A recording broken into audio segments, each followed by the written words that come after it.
다 함께 기도하심으로 2021년 5월 6일 새벽 기도회를 시작하겠습니다. 하나님 아버지, 이 시간 마음 모아 주님을 찬양합니다.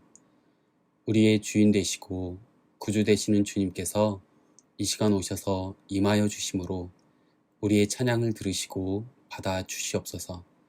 말씀으로 우리의 삶을 이끌어 주시고 기도 가운데 우리의 삶을 주장하여 주셔서 오늘 하루도 주님의 인도하심을 경험하는 시간이 되게 하여 주시옵소서. 우리가 모여서 예배하지 못하고 각자의 처소에서 예배할 때 성령님께서 우리와 함께 하여 주심을 믿습니다. 지금 내가 예배하는 그곳이 거룩한 교회가 되게 하여 주시옵소서. 예수님의 이름으로 기도합니다. 아멘. 다같이 찬송가 212장 겸손히 주를 섬길 때에 통일 찬송가 347장 함께 찬송하시겠습니다.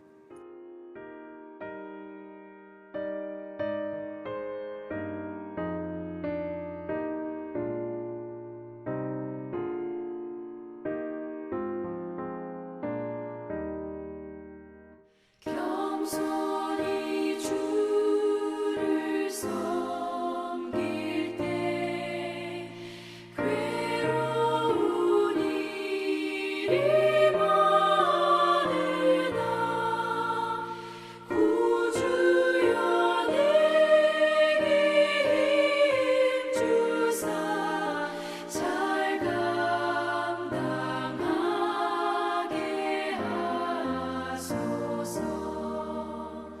인자한 말을 가지고 사람을 감화시키며 갈 길을 잃은 무리를 잘 인도하게 하소서.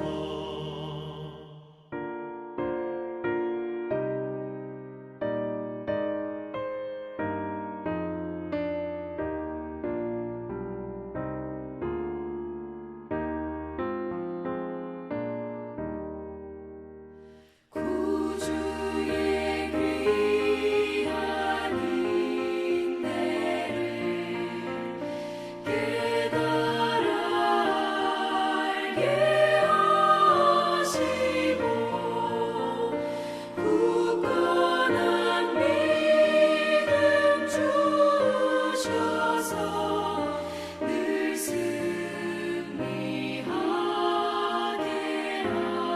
하소서. 장래의 영광 비추사 소망이 되게 하시며 구주와 함께 살면서 참 평강 얻게 하소서.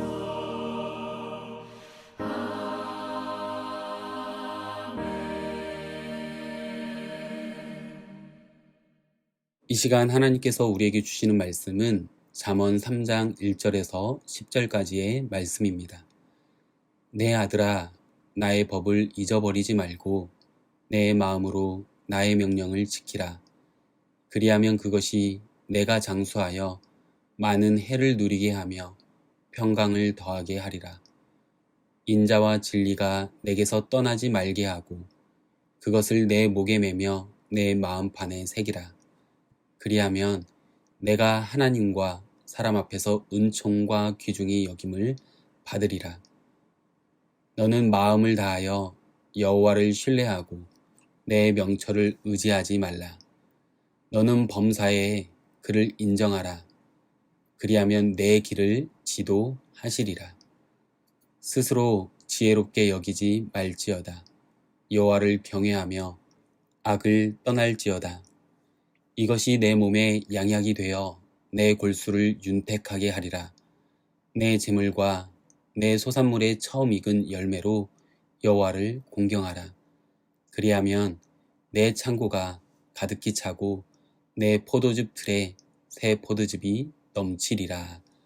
아멘. 지난 화요일과 수요일 본문인 2장의 히브리 알파벳 시가 끝나고 지혜에 대한 또 다른 권면이 3장에서 시작됩니다. 계속해서 아버지가 아들에게 지혜에 대해서 권면하는 내용으로 구성되어집니다. 오늘 본문에 등장하는 아버지를 지혜의 선생과 아들을 제자로 볼 수 있겠지만 중요한 것은 인생과 신앙의 선배가 커가는 다음 세대에게 성경적인 지혜를 가르친다는 것입니다. 또 한 가지 중요한 것은요, 잠언에서 이야기하는 지혜가 무엇인지 구체적인 설명이 3장에서 언급되어지는데요. 바로 본문 5절에서 10절 말씀입니다. 잠언 말씀을 묵상하면서 1장과 2장에서는 잠언이 말하는 지혜가 여호와를 경외하는 것에서 나오는 것임을 이야기하면서 그 지혜가 주는 유익들을 설명합니다. 마찬가지로 3장 1절에서 4절에서도 지혜에 대한 서론적인 권면으로 여전히 성경적인 지혜가 주는 유익을 아버지가 아들에게 이야기하면서 그 지혜가 바로 여호와를 신뢰하고 경외하고 공경하는 것임을 구체적으로 5절에서 10절의 말씀을 통해서 설명해 주고 있습니다.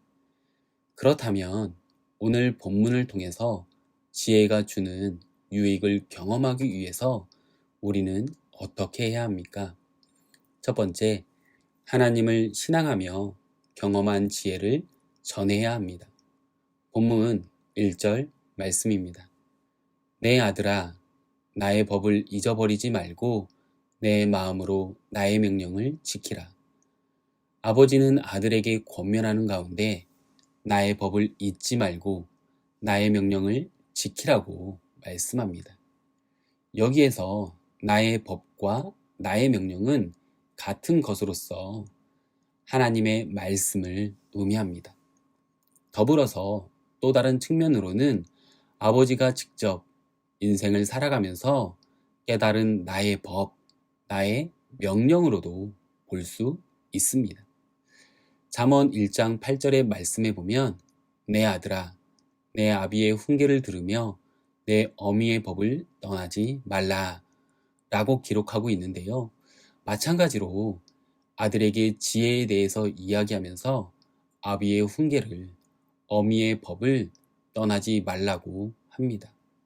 결국 지혜라는 것이 기성세대가 먼저, 다시 말해서 부모 세대가 인생을 살아가면서 깨달은 것으로 다음 세대인 자녀 세대에게 전해져야 한다는 것입니다. 단지 내가 인생을 살아가면서 깨달음으로 나의 지혜로만 끝나는 것이 아니라 내가 깨달은 지혜가 내 자녀들에게, 믿음의 후배들에게 전해져야 한다는 것입니다. 제가 청년 사역을 하면서 간혹 청년들의 부모님들께서 연락을 해오시며 자녀가 신앙생활을 잘 할 수 있도록 지도 부탁한다고 말씀하시는 경우가 있으셨습니다. 물론 자녀들의 신앙은요, 부모 마음대로 되지 않는 것이 사실입니다. 특히 점점 자라면서 그런 경우가 더 많이 생기기 마련이죠. 우리 아이가, 자녀가 교회에 열심히 출석하고 신앙생활을 열심히 했으면 좋겠지만 자녀들이 부모의 마음대로 따르지 않는 것이 안타깝지만 이것이 우리가 살아가는 현실입니다. 아마도 우리 공동체 안에도 부모의 마음대로, 우리 성도님들의 마음대로 자녀들이 신앙생활을 하지 않는 경우도 있을 수도 있습니다. 그럼에도 우리가 인생을 살아오면서 경험한 하나님의 신앙의 소중함을, 복음의 소중함을 자녀들에게, 그리고 믿음의 후배인 다음 세대에게 말하고 전수하기 위해서 열심을 다해야 하지 않겠습니까? 더욱이 우리 자녀와 다음 세대의 아이들이 살아갈 인생 가운데 우리가 이 세상을 살아오면서 신앙 안에서 겪었던 시행착오들을 겪지 않도록 말입니다. 이것이 우리에게 거룩한 부담이 되길 소망합니다. 특별히 우리 나나이모 한인장로교회 성도님들 가운데 우리 자녀들에게, 다음 세대인 아이들에게 아버지가 아들에게 하는 고백과 같이, 명령과 같이 주님을 신앙하며 경험한 지혜를 전하며 살아가는 저와 성도님들이 되시기를 소망하며 축복합니다.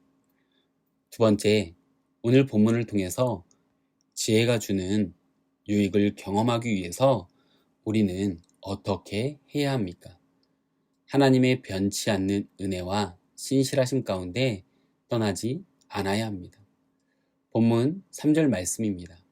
인자와 진리가 내게서 떠나지 말게 하고 그것을 내 목에 매며 내 마음판에 새기라. 본문 3절에서 인자와 진리의 히브리어 원어를 보면 헤세드, 에메트로서 하나님의 성품을 표현하는 단어인데요. 인자와 진리를 조금 더 보충해서 설명하자면 바로 하나님의 변치 않는 은혜 그리고 신실하심으로 이야기할 수 있을 것입니다. 그러니까 솔로몬은요, 3절 말씀을 통해서 하나님의 변치 않으시는 은혜와 신실하심을 우리의 인생 가운데 떠나지 말게 하고 그것을 우리의 목에 매며 우리의 마음판에 새기고 살아가라고 하는 것입니다. 이것이 인생의 선배이자 믿음의 선배가 깨달은 지혜인 것이죠. 우리가 인생을 살아갈 때 다른 이들에게 존귀하게 귀중히 여김받는 것은 무엇입니까? 물질이나 권력, 명예를 가진다고 해서 귀중히 여김을 받는 것이 아닙니다. 또한 이런 것들을 가진다 한들 세상적으로 가질 수 있는 것을 아무리 많이 가진다고 해도 우리는 만족함이 없는 인생입니다. 내가 원하는 한 가지를 취했을 때에 또 무언가를 얻기 위해서 열심을 다하는 것이 우리의 인생이라는 것이죠. 결국 우리가 존귀하게 귀중히 여김을 받을 수 있는 것은 이 땅을 창조하신 하나님의 형상이 우리 안에 새겨져 있어야 하는 것입니다. 그 하나님의 형상이 바로 하나님의 성품인 것이죠. 우리는 하나님의 성품을 닮아가기 위해서 태어난 자들입니다. 그래서 우리는 하나님의 변치 않는 은혜와 신실하심 가운데 떠나지 않아야 하는 것입니다. 그렇게 하나님의 변치 않는 은혜와 신실하심 가운데 떠나지 않고 살아갈 때 하나님이 주시는 은혜와 복을 누릴 수 있다고 이야기합니다. 2절과 4절 말씀입니다. 그리하면 그것이 내가 장수하여 많은 해를 누리게 하며 평강을 더하게 하리라. 그리하면 내가 하나님과 사람 앞에서 은총과 귀중히 여김을 받으리라. 무슨 말입니까? 우리가 오래 살고 그 삶 가운데 평안을, 축복을 누리고 살아간다고, 그리고 하나님과 사람들에게 은총을 입고 귀중히 여김을 받는 삶을 살 것이라는 것입니다. 내가 잘해서가 아니라 오직 은혜와 신실하심 가운데 거할 때, 떠나지 않고 인생을 살아갈 때 누리는 은혜와 복이라는 것입니다. 바라기는 하나님의 은혜와 신실하심 가운데 떠나지 않고 살아가는 인생을 통해서 하나님이 주시는 은혜와 축복을 누리시는 저와 성도님들의 삶이 되시기를 소망하며 축복합니다. 마지막으로 오늘 본문을 통해서 지혜가 주는 유익을 경험하기 위해서 우리는 어떻게 해야 합니까? 하나님을 신뢰하고 경외하며 공경해야 합니다. 본문 5절에서 10절까지의 말씀을 보면 여호와라는 히브리어 단어가 총 3번이 나옵니다. 그리고 여호와라는 단어와 함께 3개의 명령문이 사용되어집니다. 첫 번째 명령문은 본문 5절 말씀입니다. 너는 마음을 다하여 여호와를 신뢰하고 내 명철을 의지하지 말라. 이 명령문을 살펴보면 여호와를 신뢰하는데 마음을 다해 신뢰하라고 합니다. 이 말에는 그 몸을 완전히 상대에게 기댄다 라는 의미가 있습니다. 그것은 자신의 명철, 곧 자기 경험이나 지혜, 생각을 모두 내려놓고 모든 일에 하나님을 인정하는 것을 말합니다. 하지만 우리 스스로 그것들을 내려놓는다는 것은 불가능에 가깝습니다. 이 말의 의미는요, 우리가 인생을 살다 보면 하나님을 향한 신뢰가 의심할 만한 일이 생긴다라는 것입니다. 그럼에도 범사에 하나님을 인정하면 우리의 길을 지도해 주시고 인도해 주신다는 것입니다.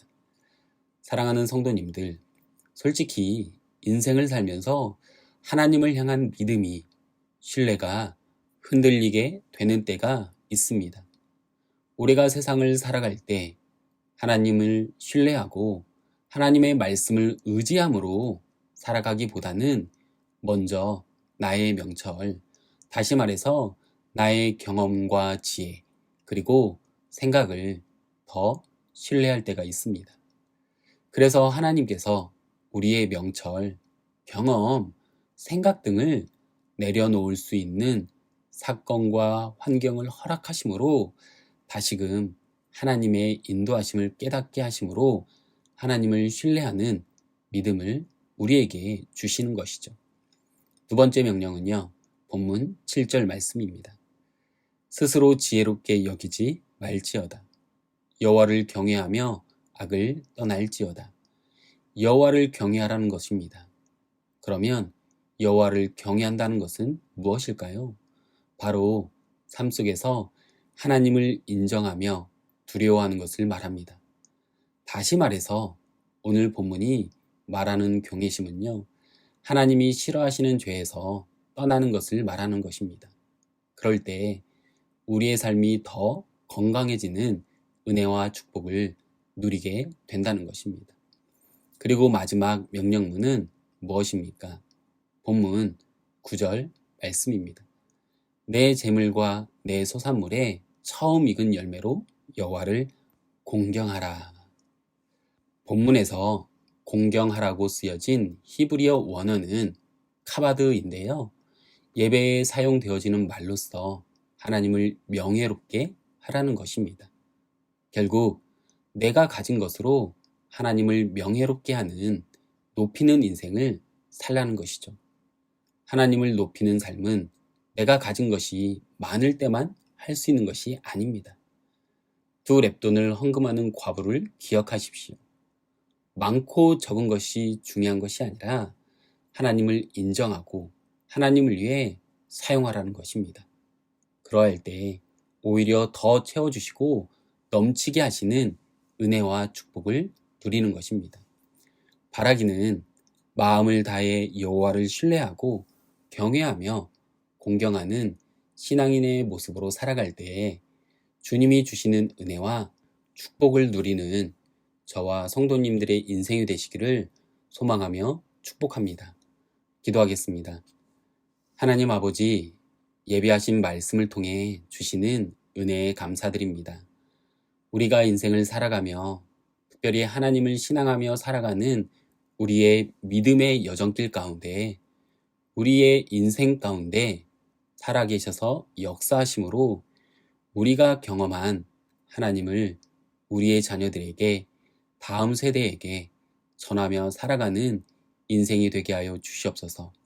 그로 인해서 우리가 주님을 믿음의 여정을 살아오는 시간 가운데 실수들을 우리의 자녀들이 다시금 반복하여 살아가는 인생이 되지 않게 하여 주시옵소서. 또한 우리가 날마다 주님의 은혜와 신실하심 가운데 거하는 인생이 되게 하셔서 건강함으로 주님께서 주시는 평안의 축복을 누리는 삶이 되게 하여 주시옵소서.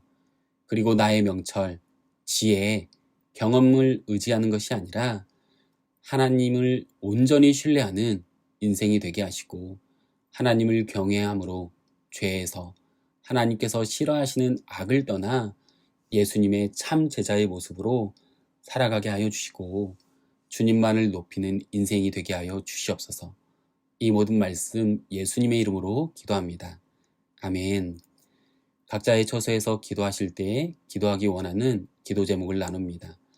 말씀을 기억하시며 우리의 인생 가운데 경험했던 하나님을 전하는 신앙의 선배가 되어줄 수 있도록 주님의 은혜와 신실하심 가운데 거함으로 살아가는 인생이 될 수 있도록 하나님을 신뢰하고 경외하며 공경하는 인생이 되어 주님이 주시는 은혜를 경험하며 살아가는 인생이 될 수 있도록 기도하겠습니다.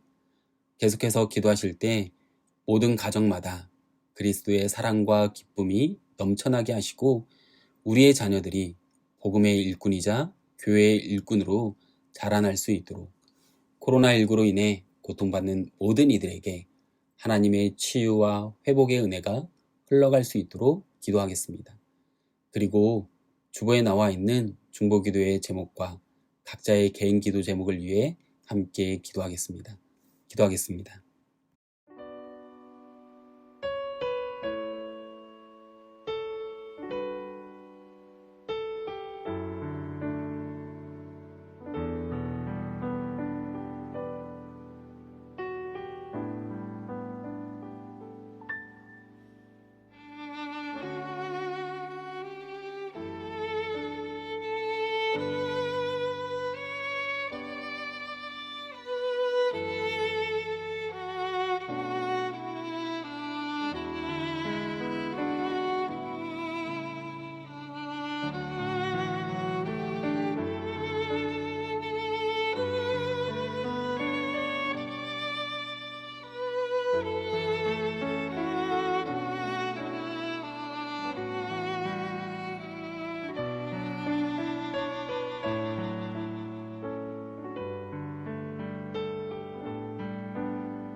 주